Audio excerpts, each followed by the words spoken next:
ఈరోజు Sunny first tuition వెళ్తున్నాడు. First time కూడా ట్యూషన్ వెళ్దాం పదా అంటే ఏదో పార్క్ అనుకొని నాతో పాటు వచ్చాడు. చదువుకోవాలి. స్లేట్ ఒక్కటే పెట్టి వాటర్ బాటిల్ పెట్టి ఒక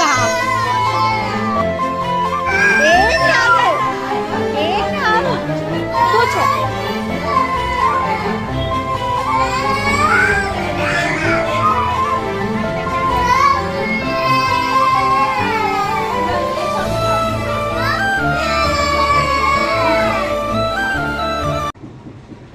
అయిపోయాక వాడికి తెలియకుండా చూపిస్తున్నాను వీడియో.